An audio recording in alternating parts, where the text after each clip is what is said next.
जब भी अलजेब्रा में इस तरह का क्वेश्चन आता है जिसमें x plus 1/x equal to 3 दिया हुआ है और पूछ रहा है वैल्यू x पे पावर 5 प्लस 1/x पे पावर 5 का वैल्यू, तो ऐसे क्वेश्चन को हम एक फॉर्मूले से बनाते हैं। ये फॉर्मूला है a स्क्वायर माइनस 2 गुने a cube minus 3a minus a।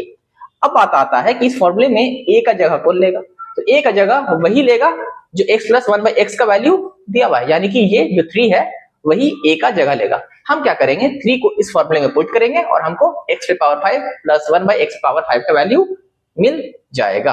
तो चलिए इसको सॉल्व करते हैं। तो जैसे कि a स्क्वायर दिया हुआ है, ठीक है, यानी कि a स्क्वायर माइनस 2, तो हम a की जगह पे 3 रखेंगे, तो 3 का स्क्वायर माइनस 2, ठीक, गुने 3 का क्यूब माइनस 3 इंटू a यानी कि 3 और फिर माइनस a यानी कि फिर 3 हो गया, ठीक। 3 का स्क्वायर यानी कि 9 माइनस 2 कितना होता है 7। अब 3 का क्यूब क्या होगा 27, 27 में से 9 घटाएंगे और फिर 3 घटा देंगे, ठीक।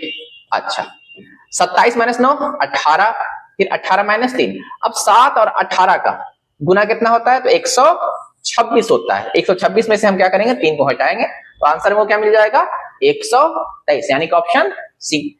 अब उसी तरीके से नेक्स्ट क्वेश्चन हम लोग बनाएंगे। तो नेक्स्ट क्वेश्चन में क्या वैल्यू दिया हुआ है, x प्लस 1/x का 5 दिया हुआ है और x पे पावर 5 प्लस 1/x पे पावर 5 का वैल्यू मांग रहा है।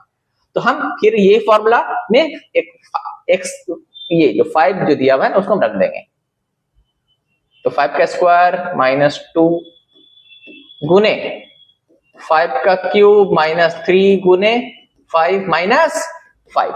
तो 5 का स्क्वायर क्या होता है 25, 25 में से 2 गया तो होगा 23, ठीक।